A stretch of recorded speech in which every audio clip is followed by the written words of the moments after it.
The views expressed and the opinions given by the individual host, guest, random reptoid, or chupacabra may not necessarily reflect those of AM 950 Radio, its affiliates, or its sponsors. Now, it's time to step into the unknown.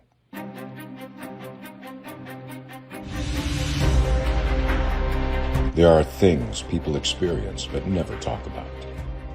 A shadow moving in the corner, flickering of the lights, a disembodied voice. We invite you to talk with us. Share your story, share your experience, because this isn't just your story, this is our story. This is Ghostbox Radio with Greg Bakken. And this is Ghostbox Radio on AM 950, where every night we talk about the paranormal, ufology, Bigfoot, and so much more. My name is Greg Bakken, and thank you very much for joining me tonight. Here we are. It's Casual Friday. Finally, we're at Friday. Oh my goodness, what a week it's been. But I'm going to tell you, this has been quite the week for guests on the show. And let me explain this, because we've had, through our entire time doing this, we've had amazing guests. Since we started the nightly show, we've had more amazing guests. But this has been quite the interesting week. Energetically, and we didn't have a show on Monday, but we had Cindy Keza on Tuesday talking, and we're talking about energy and stuff. On Wednesday, we had Bishop Rita Strugala from the Legion of Exorcists. That was a really interesting, eye-opening conversation. And then last night, we had David L. Sloan on the program, who had written the book about Robert the Doll. And that, first of all, going into it, I did not believe or understand. Perhaps understand might be the better word. What you have to do to have a good conversation about Robert the Doll, and it was a very, once again, very eye opening. And last night's interview was very intense. It's in a lot of different ways. And I would ask anybody who missed it, go to ghostboxradio.com and find that episode. It should be, once you scroll through the events on the main page, there is that's where all the old episodes are, past episodes, I should say.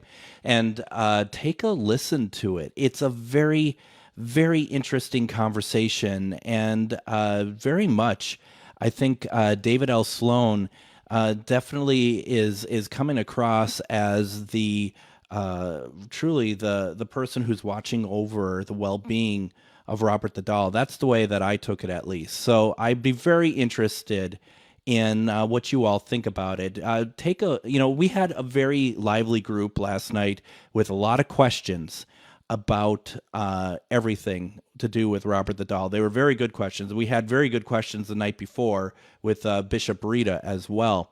And, that's what really made the program very, very good, because these questions were coming through, and it's well worth taking a listen to it if you haven't. And I'd love to know your opinion, obviously on all the episodes, but really what we talked about with Robert the Doll. And we're going to be talking more about haunted objects here in a couple minutes. But please send me your thoughts after you listen to it over at comment@ghostboxradio.com. That's comment@ghostboxradio.com. Send me what you think. I'd be very interested in knowing what that is. It's just really just an incredible conversation. So tonight, kind of what we're going to do, as always on Casual Friday, we're going to read some listener mail and comments. We're going to do, basically, we did a question of the week through Facebook. We got a lot of responses to it, and then I got a couple articles that I would like to read tonight. So let's get started. We've got a couple pieces of listener comment and mail. And the first one, an email that came through was, "Hello, Greg and Adam." Whatever. I enjoyed your episode with Cindy Keza, and also really enjoyed your interview with Steve DeShavi when you were on KCOR in Las Vegas. And the person is saying so because We played part of the Steve DeShavi interview I did back in 2019 when my show was on KCOR. How long have you been doing this radio show? And is there a way I can hear old episodes of Ghostbox? So it's a really good question because we're trying to figure a couple things out. But I have been doing Ghostbox Radio in some form or another since 2015. And it really started on a paranormal group that's still around now called Live Paranormal.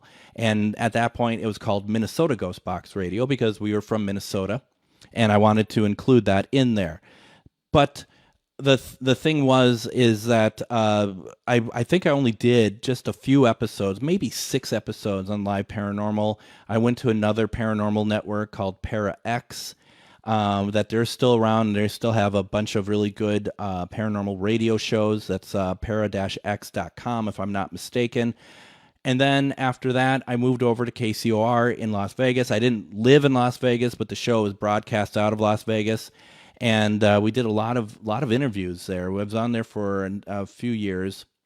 And we had a lot of great guests, and we accumulated a lot of episodes. And then in 2020, I moved over to AM 950, where we had once a week we were doing the show on AM 950, and ended up with doing a good enough job, I guess, where we were asked to move to 5 nights a week.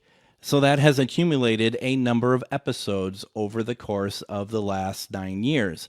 So what I'm looking at now, and I hope that people might be interested in this. And if you are, let me know in the comments. Let me know through comment at ghostboxradio.com. I have a Patreon going for Ghostbox. It's really for Ghostbox, the paranormal brand that I do. And I'm thinking about putting many of these episodes available through the Patreon for like $2, $3 a month, something like that, to have access to this. And then we're going to have another tier that's going to have some rarer stuff, and also some bonus stuff like longer interviews and other content, like maybe a few times a month, some new extra stuff. And the kind of the point with that is that then we can have, a kind of a library and make use of some of this stuff, because some of the stuff is completely unavailable. But at the same time, there's some really good interviews with people who have passed now that are good for, they're really good interviews, good conversations. One that springs to mind is a woman by the name of Wanda Kay. And Wanda was somebody who helped out over at Bobby Mackey's Music World, and a lot of people know what that is. It's a very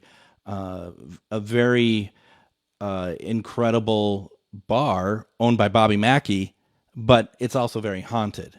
And some people think it's very dark. Some people don't think it's dark, but they say it's haunted. I've been there. It's been very interesting. But unfortunately, after we got out there to meet Wanda and we did a show, I did a show with her. I had her on as a guest. She sadly passed away.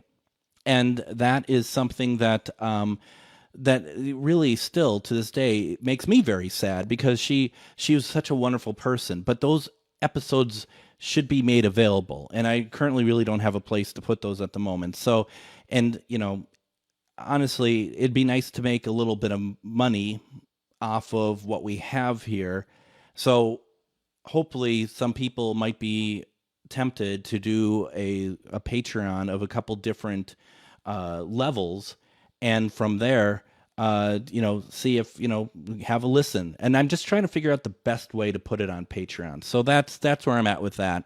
That's a very long answer, but that is currently what I'm thinking, so that some of these older episodes can be made available to people, because I really enjoyed it for myself, listening to the Steve DeShavi interview. So I thought that was really cool.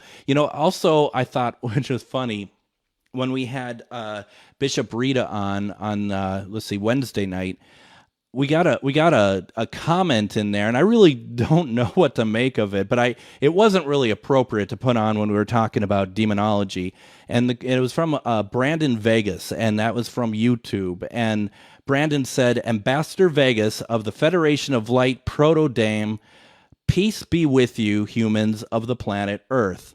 So first of all, I am not here to say the veracity of whether or not someone is from Earth or not. So if you believe you're not from Earth, then definitely welcome. Peace to you as well. I wasn't sure if we're going to hear from this person tonight. Or even on Thursday night, but we haven't as of yet. So I thought that was funny. I wanted to include that. So that was me thinking it's pretty funny. The one thing, though, I wanted to kind of talk about. So I asked the question earlier this week on Facebook, on a couple of Facebook places that I post, like Ghostbox Radio with Greg Bakken. If you are on Facebook, please go like my page, also my personal profile page. The question was, do you believe spirits can haunt objects such as dolls or furniture? And if yes, do you own anything that you consider haunted? Please share your experiences here or send me an email. And a lot of people shared their experiences, which I am really pretty thrilled about.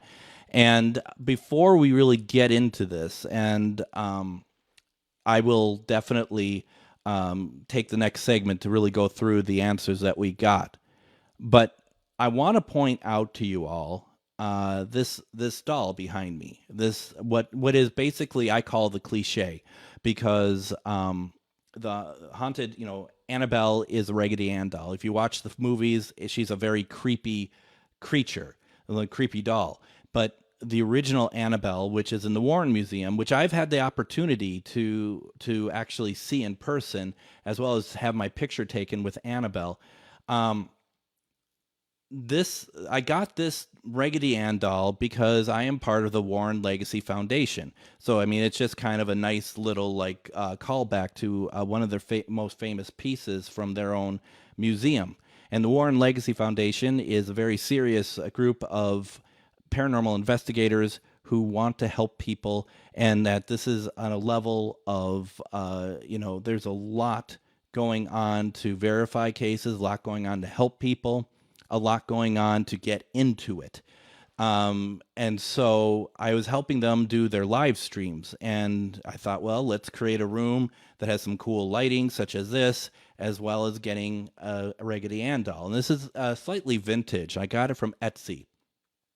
And so here I am. I get this doll, and it was really kind of weird to get the doll because there was some kind of mistake made, I believe, if I remember correctly, that there was a confusion between the buyer and myself, and I thought I lost the doll, like I wasn't going to get it. But in fact, it just arrived later. So here I am, and I am at my house, and the doll arrives. And so outside my front door, there's this package. I pick up the package, and I bring it into my house. And almost at that moment, I get a message on Facebook from Char Savoy. You might remember Char Savoy from such radio programs as this one. And she is, as we have talked about many times, a very gifted psychic medium. And she just sends me a note. And I had to look it up today because it's been a while since I thought about this. And she said, do you know a dean? D-E-A-N. Do you know a dean? And I'm just like, no, I don't. I do know a dean, as it happens, but he has not passed. So if you're looking about someone who might have passed, that's different. I don't know this person then. And she goes, well, there's some sort of connection. There's something going on here. And I just said, well, the moment that you messaged me, I brought this doll into the house. And she is just like, oh, and she can't confirm. And none of us could confirm whether or not this was actually, connected to this doll. But I don't know for certain. And I'm not trying to say, oh, yep, we got our own Annabelle here. And that's why I call it a bit of a cliche, because everyone does this, right? I'm not doing anything original here at all. But I also had someone message me the moment I brought this doll through my threshold. And I find that interesting. perhaps a little concerning. But I mean, it's interesting because the room I'm in right now, where I do this when I'm at home doing this, it's double doors with windows, and I can see my couch in my living room from here. So when I'm looking in where I'm sitting on the couch, when I'm looking into here, I'm always seeing this face. It's like perfectly in one of the window frames. And so, I certainly kind of think about that, and I'm just like, I don't know. So, am I saying this doll's haunted?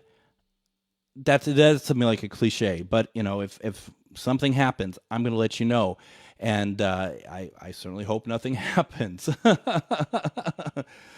Why don't we go ahead? Let's take our first break. When we come back, we're going to read through some of the Facebook responses that we got, and we're going to kind of talk more about haunted objects and people's experiences. You're listening to Ghostbox Radio on AM 950.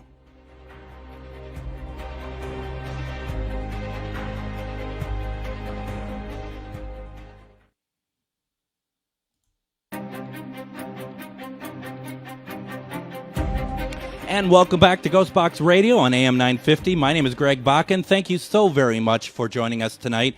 Once again, folks, it's Friday, so there's something to celebrate tonight, right? Hope everyone's going to have a great weekend. I hope that there is some fun in the future for all of you. Let me know in the comments what you're doing this weekend. I think it's going to be fun. I have a couple things going on, and you know what I'm going to do? On Sunday, I think, because I can't do it. I couldn't do it today. I can't do it tomorrow. I'm going to go see The Nun 2. As we're talking about the Conjuring universe, I'm definitely going to go see The Nun 2. I enjoyed the first one. I like their brand of storytelling. It's not too scary. You know what you're getting into, and I think it's done really well. It's visually beautiful, especially The Nun. I thought the original one, the locations and stuff, I thought it was really fantastic. And it's the right kind of scare. I know that there's people who are very much like, that they're all very much like, that's not too scary. It's, I've been scared more other places. To me, it's the right blend. Enough to make me jump on my seat once in a while, but definitely not, like, I'm not a big fan of gore. So I'm really looking forward to that. So, as we talked the last segment, talking about haunted objects. So once again, the question that I put out there this week, do you believe spirits can haunt objects such as dolls or furniture? And if yes, do you own anything that you consider haunted? Please share your experiences here, or send me an email. And people did do it. So I'm going to read through what people had told us tonight. And people knew. And when I posted it, people had posted, I posted pictures of both Annabelle and Robert the doll. And so you get some people like Annalise says, Robert is super scary. I don't know if I believe dolls can be possessed because I think it's an odd choice for a vessel, but I would not mess with Robert. And, if you listen to the show last night, the one thing that is very obvious is that you do need to respect Robert. You need to respect his energy. You definitely need to make sure that you are being respectful when you're talking about him. It's one of those things that we learned last night, and I was learning when I was doing research about it. And it's kind of scary. I'm not going to lie. It's scary to know that. And if you don't believe in this stuff, so be it, right? It's okay. But there's something to be said about the fact that, and I'm going to be honest, you might see me, if you're watching the stream, you might see me looking over the door. There's a light on that wasn't on before. And I'm going to be honest, for those of you who watched the episode with Robert the Doll, something moved on me last night when we were talking about it. So I'm not going to lie, I am a little bit on edge about the whole thing. And I think that goes into the respect of what this energy is.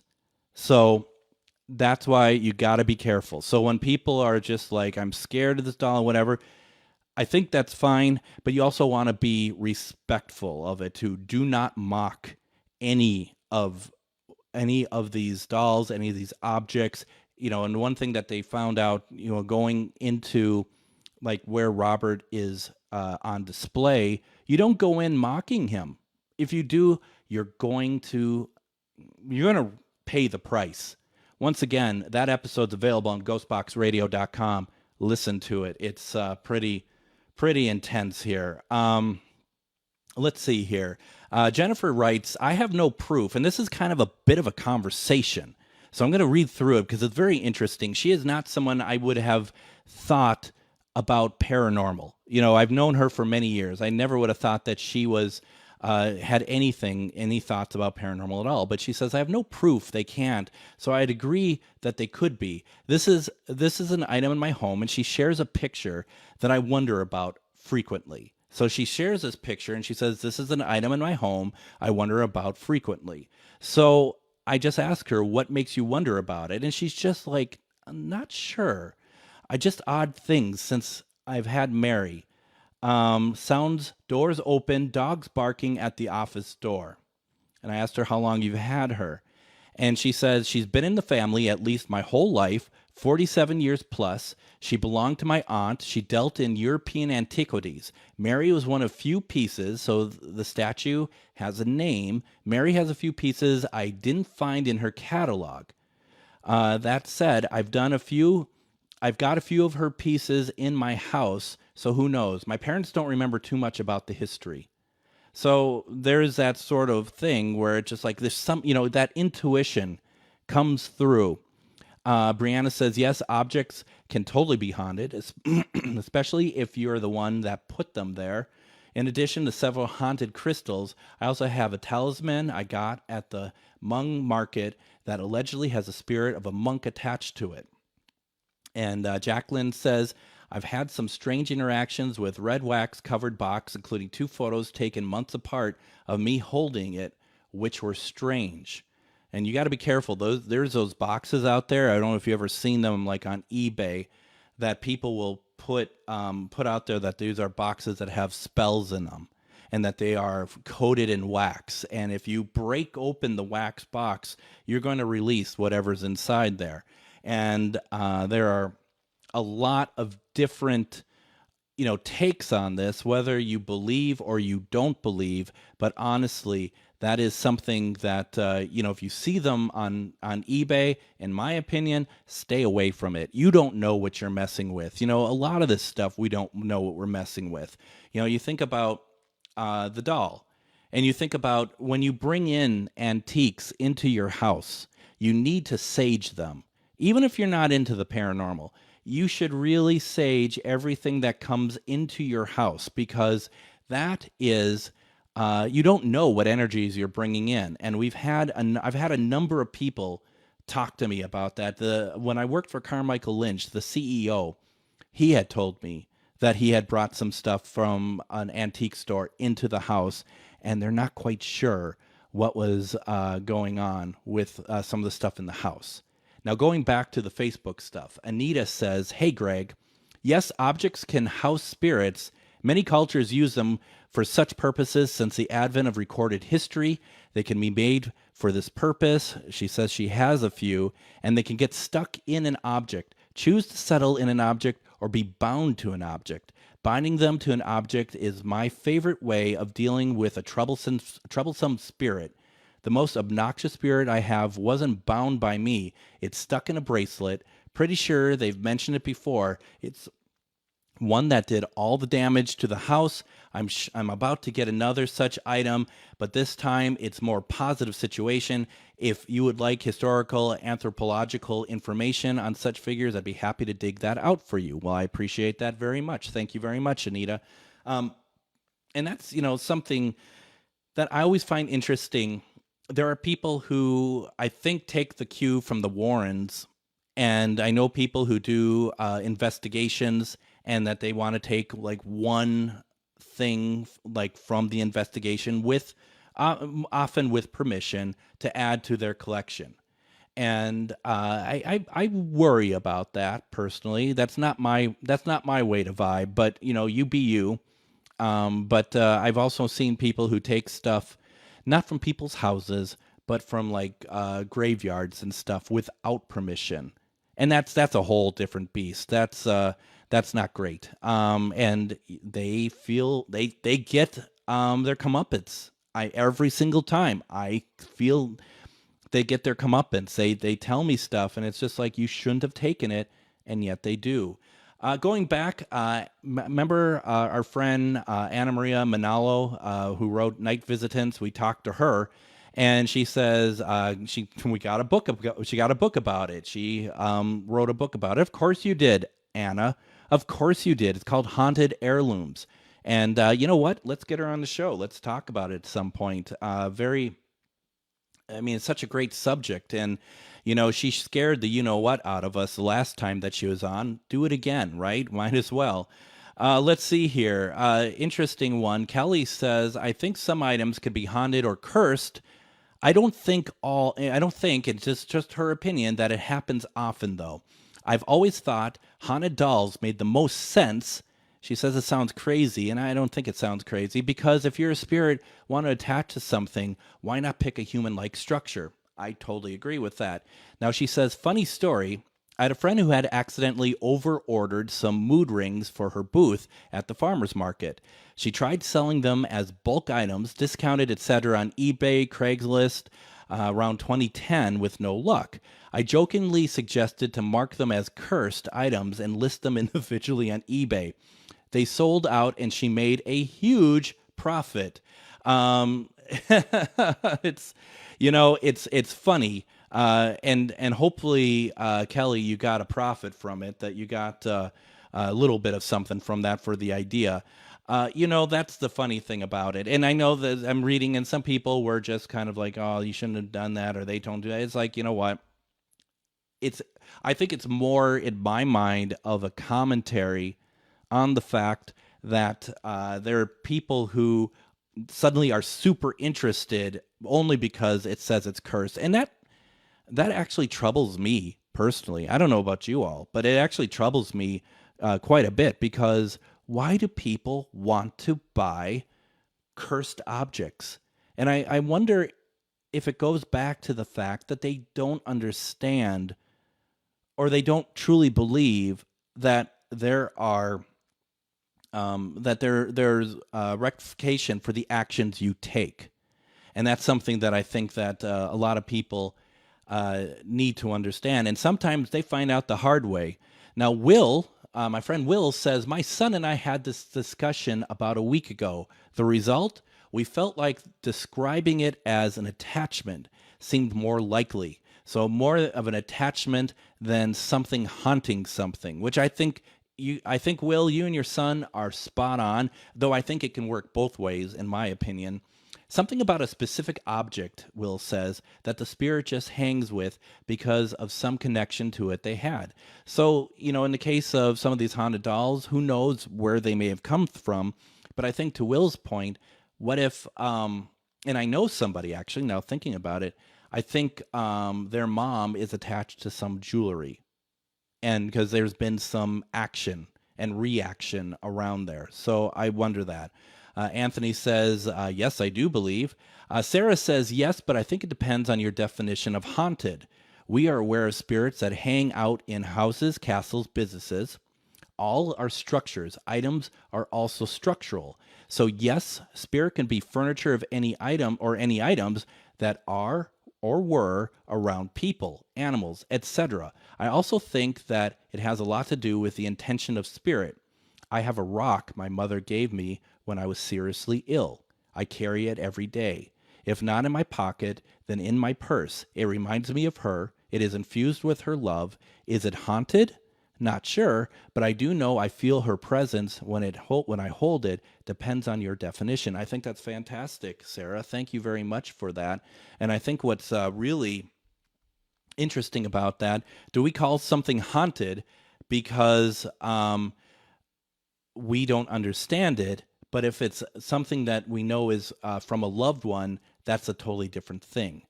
Bob says, I don't think objects can be haunted, but spirits or entities can manipulate them for their own use. John says, yes, I've owned a haunted doll, 2 haunted cameras, and several mystical rocks. Dale says, yes, I think they could take over objects as well. And Sarah says, after a friend of mine's mother passed, he gave us this beautiful heart-shaped velvet chair with wood trim. Almost immediately after bringing it into my house, we started hearing and seeing things. We had it for about 6 or 7 months. Then I put it outside for a garage sale. Never again. And that's a very interesting piece there because after a friend of mine's mother passed away, to me it sounds almost immediately like what's going on here is that maybe the mother did not like this chair be given away. Maybe she had more of an attachment, so to speak, to the chair than just seeing that it's just be given away to some neighbor instead of being kept in the family. That's just a possibility. I am not too sure. I mean, but that's what it sounds like to me. Kim says that no experience, but I absolutely believe objects can be haunted. And I don't know. Once again, I know I keep going back to the episode last night, but if you listen to that, it is, without a doubt, because you're talking thousands of people who have had similar activities after visiting that doll in the museum. It's something you have to pay some kind of attention to, don't you? I mean, don't you? That's the way I see it, at least. I mean, there's a lot going on there. So that's our question for this week. I think there's some very intelligent answers there. Thank you all very much. We'll be doing it again. I don't know if next week, but in a couple weeks, we'll be doing another question of the week and talking more about what's on our mind. And thank you for sharing everything on it. What we're going to do now, let's go ahead. Let's take another break. When we come back, we're going to read some articles that we have found that I think are interesting. For those of you who saw an image on my art for tonight, you're wondering what it is, we'll talk about it when we come back. You're listening to Ghostbox Radio on AM 950.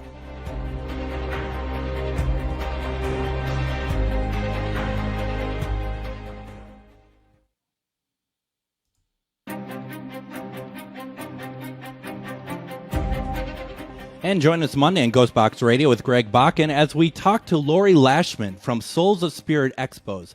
They have their next expo in Deadwood, South Dakota on September 16th. She'll be joined on the show by shamanic practitioner and psychic medium Mary Newstrom. It's going to be a fantastic conversation, and definitely invite everybody to take part. That's Monday on Ghostbox Radio with Greg Bakken. We are in the midst of Casual Friday, and it's going to be. I think it's going to be a great weekend. I'm really looking forward to it, and I hope, like I said earlier, I hope everyone has something good going on. Like I said, I'm going to go see The Nun too.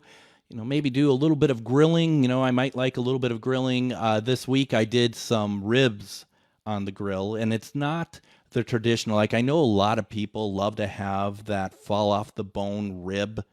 I don't do that. I don't have like 6 hours to smoke ribs. Now, I've done it before, but I don't normally partake because it takes too long. So what I end up doing is I take my ribs and I put them on the grill. I put them over a fire for about 7 minutes each side to kind of start cooking them through.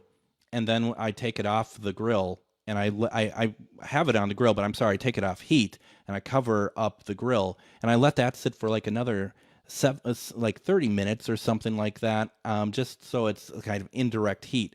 And it cooks it through. It's very juicy. I'll add sauce, and I'll put that on and put that back over heat. And I know a lot of you are like, well, does that fall off the bone ribs? And it's not. But I'll tell you, I wasn't really a fan of that type of rib. I grew up having the ribs cooked differently. Like, my mom was a great cook, but hers wouldn't fall off the bone. That's what I like it, how she made it, so I emulate it that way as well. So, long story short, that's kind of what I like to do with ribs, and I just absolutely love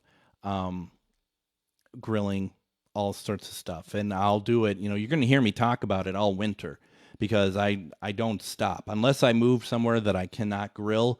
I'm all about it. So January, I'll be out there grilling all the time. It really, really doesn't matter. So yeah, I think that that's just how it is, I guess.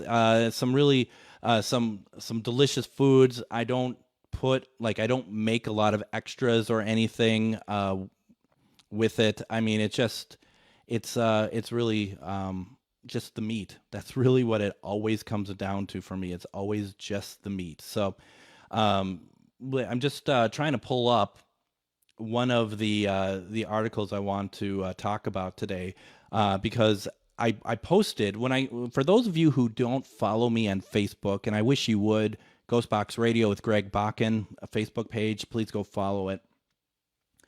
I put art together for each episode, just a little something. And the story I'm going to read is from you. I used that to create the art. Let's put it that way. So a man reckons he's photographed Bigfoot watching people. Bigfoot is actually watching people in a canyon from the top of a ridge. Some people have described his chilling image as credible evidence of the beast. So a mysterious figure has been photographed on top of a ridge, and some people reckon it's Bigfoot watching other people, watching us, basically. The creepy images were shared to the Bigfoot Believers Facebook page by Greg Savoli, who explained they were taken in Zion National Park in Utah. He explained the pictures were taken about 30 seconds apart from a couple of different angles. Greg has also shared an overhead shot of the exact spot he was sitting. There's no huge natural formation in that exact spot, basically saying that explains it away. Two images are zoomed out and show the ridgeline. In one, there is a strange black figure, where in the other there is not. So that's smart that they're taking two pictures. One zoomed-in image shows a small black mass peering over the ridge, where in the other, the full figure is visible. Some people commenting on the post thought it was more likely a human. Justin Alvey said 5.1 million people will visit that canyon this year. Seems more likely to be a human than Bigfoot. Kind of have to agree with you all on that. Besides, if Bigfoot was in the neighborhood, why wouldn't he hang out in one of the 200 canyons within 50 miles that gets 100 visitors a year instead of the one that gets 5 million? Once again, a good point. Greg said it was a good point, and I just did, but suggested Justin's argument was based on presumptions about Bigfoot's behavior. Greg replied, maybe he likes to watch people. Maybe it doesn't count people or know the stats of any particular canyon. Maybe no one can get to where it is. Once again, okay, I'm buying that. I get that. Maybe it was just passing through the area on its way to a less popular area. It's a very intelligent animal that we have no idea about how it thinks. Now, there are pictures, and I got this through the dailystar.co.uk, and there are pictures of this being, and it really is nondescript. But even worse, they zoom in on the picture, and it is the worst possible thing you could do because it is so pixelated. It is so bad. Why did you even bother doing that? That's what I kept going back to. It looks like it's like a graphic from Minesweep in the early 90s. It is absolutely ridiculous. And I use that as my image because it's just so silly that they did that. It's like, is this really? And underneath it says, could this be Bigfoot? No, actually not. So I think Greg says then, let's apply the same logic to being a human being. A massive 3-foot wide hiker. It was UK, so it's going to be a different measurement of unit. Hiker decides to dress in all black from head to toe and hike on smooth 45-degree angle mountain for a few hundred feet up a canyon where there's no hiking trails, alone in 90-degree heat. That also doesn't make a whole lot of sense. I don't know. Other commenters were more convinced by Greg's photo. One said the proportions look correct, and that certainly looks like an arm on the left. A second said, I would say this is credible evidence. And another reply, Greg said he wasn't looking for Bigfoot and only noticed the gorilla-shaped mass when he was at home processing the photos he took.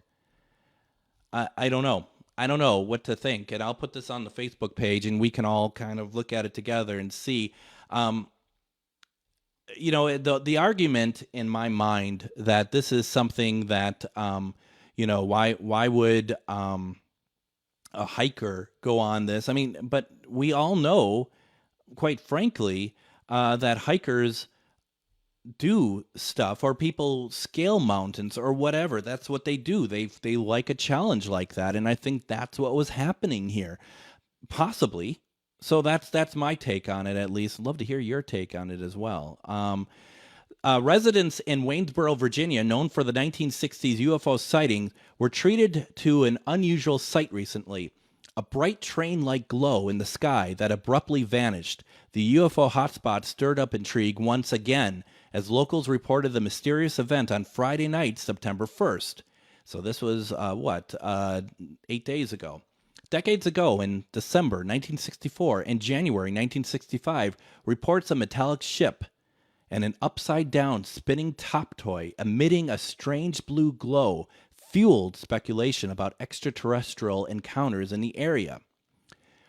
However, this time the lights were from a Starlink satellite. I was just going to say that had to be what that is. Scheduled to be visible in the region around 9 p.m., Elon Musk's SpaceX, which operates Starlink, acknowledged the sightings on social media. While the lights caused alarm for some who contacted the police, local reports reassured the community that Starlink satellites are not dangerous, but can be surprising to those witnessing them for the first time. And it is. There's something unique about them for sure. Let's see. Starlink's mission to provide high-speed internet access, especially in underserved rural areas, with plans to launch 1,000 more satellites into Earth orbit.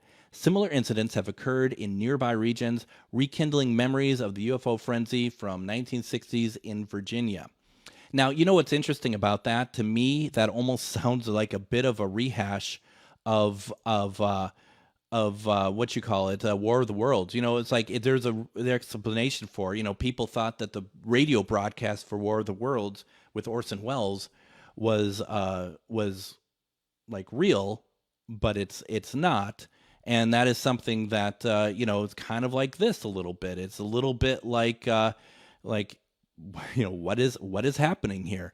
So if you're not in the know, it's easy to miss. I totally understand, and that's kind of tough sometimes for people who have no idea what was going on. So nope, I totally get it. Now, earlier this year, there was a span of a few weeks when one UFO sighting after the next was widely reported on. Shortly after members of the United States Armed Forces shot down a Chinese spy balloon. A handful of other UAP, unidentified anomalous phenomena, aircraft were engaged and taken down across various parts of North America. One of those UFOs was taken down in the most northern parts of Canada, and now the Canadian government has released a classified memo to Canadian Prime Minister Justin Trudeau discussing the downed UAP. The secret document details the craft shot down of Canada's Yukon Territory, which was the 23rd such UAP tracked in North America airspace. It was taken down in February. NORAD numbers objects on a sequential basis per year to track every detected object that is not immediately identified upon cross-examination. Most objects are found to be innocuous and do not meet the threshold for higher reporting or engagement. The memo obtained by CTV News explains objects number 23 function, method of propulsion, or affiliation to any nation state remains unverified. While much of the memo is redacted because of security concerns, some startling revelations are made, including a note that Canadian officials couldn't locate the crashed craft and confirm whether or not it posed a threat to civilian life. It is unknown whether it possesses an armed threat or has intelligent collection capabilities, the memo adds. The area in which the impact occurred is known as Caribou Migration Route, which opens the possibility of future accidental discovery by indigenous hunters. The memo was sent to Trudeau's office on February 14th of this year, and Yukon search for the downed craft was called off on February 17th due to hazardous conditions. It also appears to indicate a low level of understanding of the objects in terms of its capabilities and function, University of Colorado aerospace professor Ian Boyd told the Canadian News Channel. Under normal circumstances, you'd like to think about the decision to shoot it down, and it would only be made after a thorough assessment has been made of the danger it posed based on all information available. He added, "We have gone from a crazy few days where 4 objects were shot down to nothing in 6 months since. It'd be interesting to know what changes and procedures, if any, have been taken or undertaken by NORAD or other organizations charged with protecting Canada and the U.S. I tell you, I think we're just going to get more of this. I think, and there's so many things that are happening that we do not have a ton of control over, that we don't know about. And I include like drones and other things with that as well. So I think that, there is just a lot happening.